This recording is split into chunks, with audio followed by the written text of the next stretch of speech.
My girlfriend confessed she cheated. I needed someone stronger, she sneered. My friends backed her up. I just smiled, grabbed my keys, and walked out. This morning, my phone lit up with 32 missed calls. Looking back, the signs were obvious, like puzzle pieces scattered over the last few months of our relationship. But when you've been with someone for 3 years, you tend to give them the benefit of the doubt. Or at least, that's what I told myself. It started with small things. Sarah began staying late at work more often, which wasn't odd during peak seasons. But then I noticed a new scent I didn't recognize. Outfits I'd never seen in our wardrobe, and her phone becoming this untouchable object, always within reach. I'm not the possessive type. Never was. But something felt wrong. The way she'd flinch when I tried to wrap my arms around her while she texted, how she'd step outside for work calls, the frequent girls' nights with names I didn't know. Last Tuesday, I was sorting laundry when her phone lit up on the side table. A message preview from someone named Alex flashed. Missing you already. Last night was... The rest was hidden, but my gut sank. I didn't want to be the guy who checks his girlfriend's phone, but the universe seemed to be shouting at me to wake up. When she got home that night, I decided to be straightforward. She was in the kitchen, blending a protein shake like everything was normal. The blender's hum filled our apartment as I leaned against the counter, watching her. "Who's Alex?" I asked when she switched it off. Her body stiffened instantly. Then, to my surprise, she smirked. Not her usual warm grin, but something sharp and almost victorious. "Took you long enough to notice, David," she said, sipping her shake. "Alex is my boss. And yes, I've been sleeping with him for 2 months." The casual delivery felt like a punch. No remorse, no hesitation, just pride. "I needed someone stronger," she went on, smirking. "Someone who knows what he wants and takes it. Not someone who wastes weekends gaming with Ethan or watching dumb movies." I stood there, absorbing her words. 3 years together, and this was how she saw me. Through the shock, something else emerged. Not rage, but a strange clarity. "Does Mia know?" I asked, thinking of our mutual friend who introduced us. "Oh, she's known for weeks," Sarah laughed. "Most of our friends do, they get it. Alex can offer a real future, not just hopes and excuses." That stung more than the cheating confession. These people we'd shared birthdays, holidays, and countless dinners with. They'd all known, probably smirking behind my back. I opened my phone and texted our group chat with Ethan and Mia. "Did you know?" Ethan replied fast. "Man, you're awesome, but Sarah needs someone more established. Don't take it personally." Mia added, "We didn't want to upset you, but maybe this is the push you need." I looked up to see Sarah watching, that smirk still on her face, waiting for a meltdown, a fight, a story she could spin to everyone later about poor, childish David losing it. Instead, I smiled. A real, calm smile that seemed to unsettle her. Without a word, I went to our bedroom, grabbed my duffel, always packed for weekend trips, took my laptop and keys. As I passed the kitchen again, Sarah stared, her smirk fading. "Where are you going?" she demanded. "Out," I said simply. "And Sarah, keep the apartment. I'm sure Alex can cover the rent." She started to speak as I shut the door, but I didn't wait to hear it. My phone buzzed with messages, likely from our so-called friends trying to justify themselves. As I drove off, I turned it off and felt something unexpected. Relief.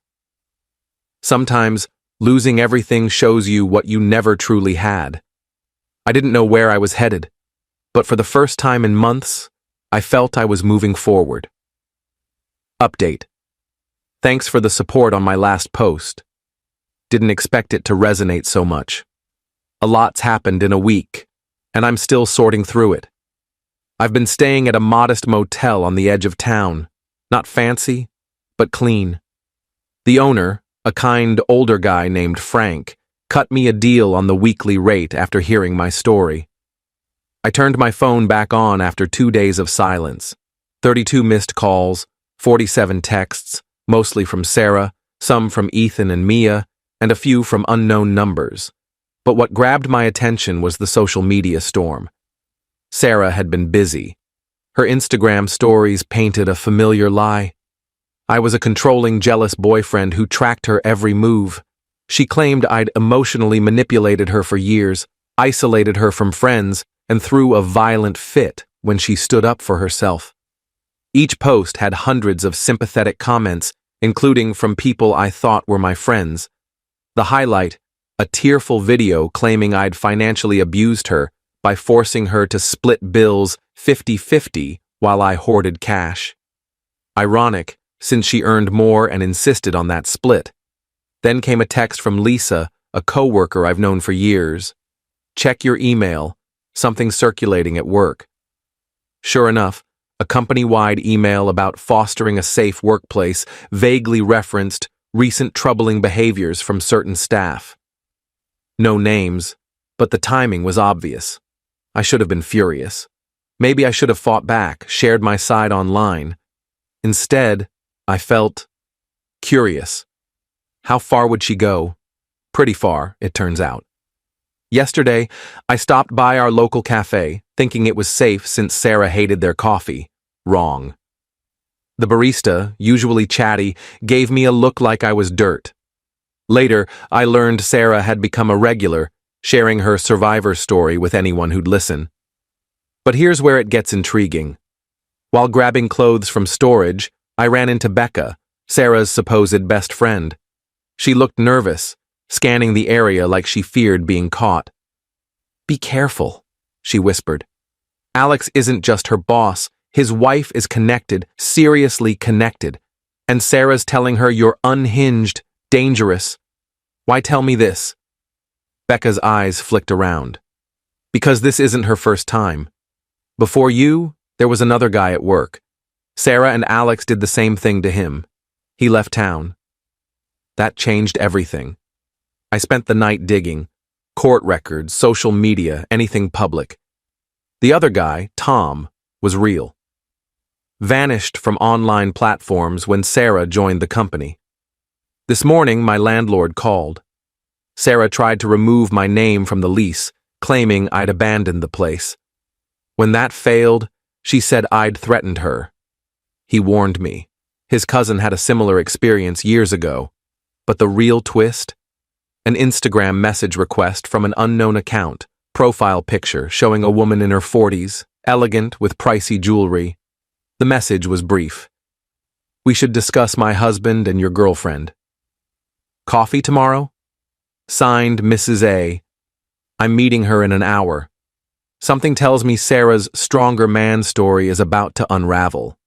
The strange thing is, watching Sarah weave this web of lies, seeing our friends pick sides based on her word alone, it's freeing. Every vicious post, every fake tear, every twisted tale just proves I was right. I'm not losing anything worth keeping. Update 2. Sorry for the late update. The past 2 weeks have been intense. That coffee meeting with Mrs. A total game changer. She'd been collecting evidence for months, not just about Sarah and her husband, but a whole pattern of behavior at the company. Becca mentioned the guy who left town? He wasn't the first. Mrs. A had records of at least 3 similar cases over 5 years. Young employees getting involved with her husband, then helping silence anyone who might expose them. This time, Mrs. A wasn't staying quiet. She had texts, emails, expense reports, even parking garage security footage. But she needed one last piece: public exposure. That's where the company's annual gala came in. I wasn't going to attend. Why would I? But Mrs. A had a plan. Sometimes, she said, the best revenge is letting people reveal who they are. The gala was at a swanky downtown hotel.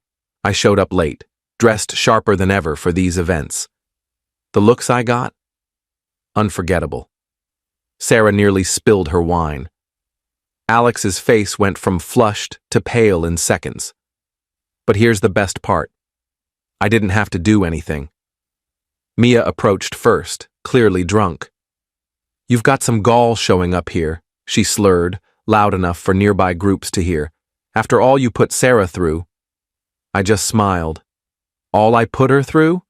That's curious. Tell me more." That's when Lisa stepped in. My co-worker? She'd been quietly gathering her own proof. Screenshots of Sarah boasting about her win in company chats. Audio of her scheming with Alex to spin the narrative. "Actually," Lisa said loudly, "I think we'd all like the real story." The next hour was like watching a house of cards collapse. Mrs. A, timing her entrance perfectly, tablet in hand, accidentally started a projector slideshow of damning messages and photos.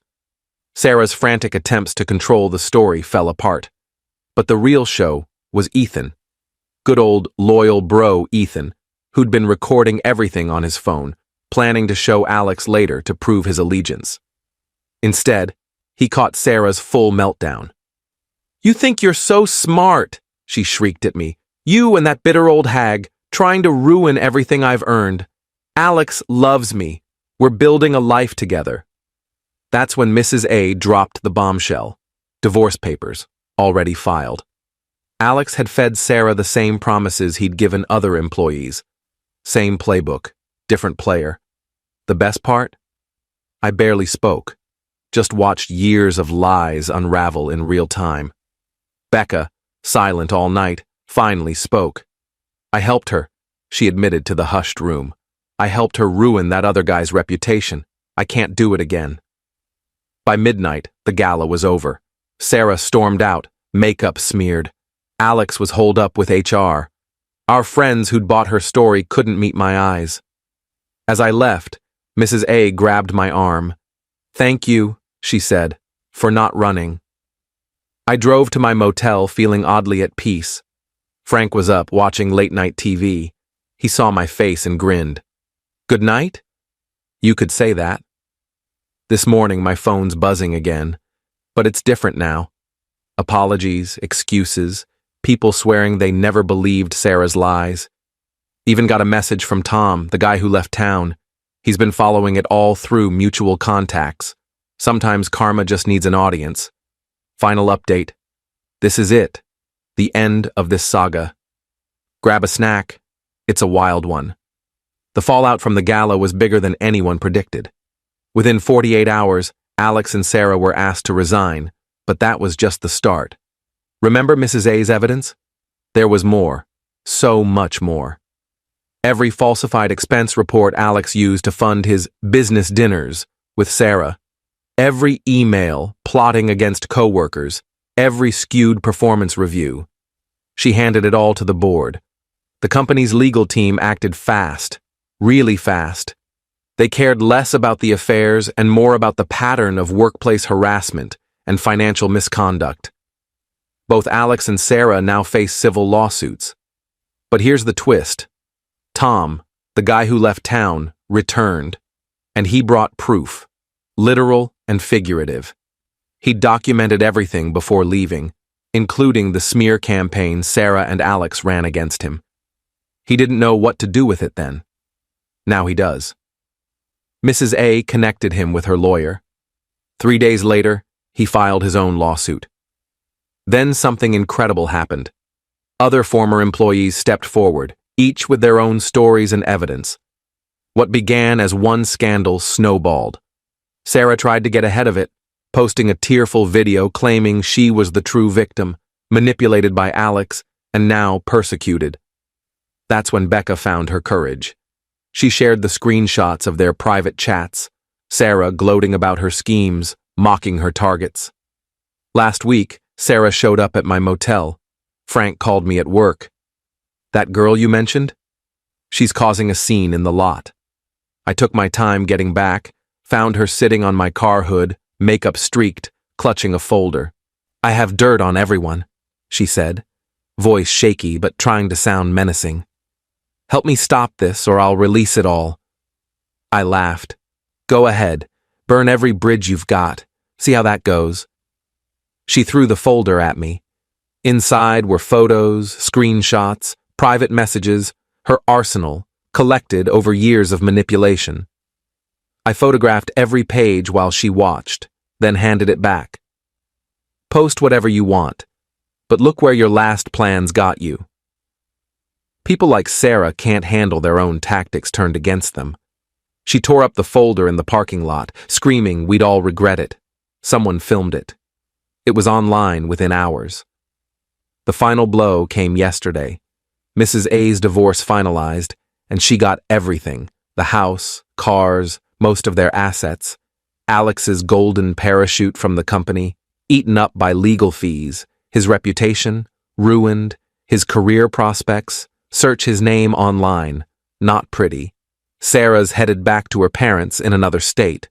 Her social media's gone silent. Those friends who backed her, they're facing their own consequences.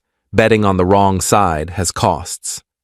Ethan tried to apologize yesterday, sent a long message about being a better friend. I sent back a screenshot of his old texts supporting Sarah. He blocked me. Spineless. Mia's in damage control, worried Sarah's screenshots might tank her career. I almost feel sorry. Almost. Me? I just signed a lease on a new apartment, landed a promotion at work. Funny how cutting out toxic people changes everything. And yeah, I'm dating someone new, taking it slow, doing it right. The best revenge isn't scheming. It's living well and letting people self-destruct. But I won't lie, watching it all collapse was pretty satisfying. This is my last update. Thanks for following along, Reddit. Remember, karma doesn't need your push. Sometimes you just step back and let people show who they are.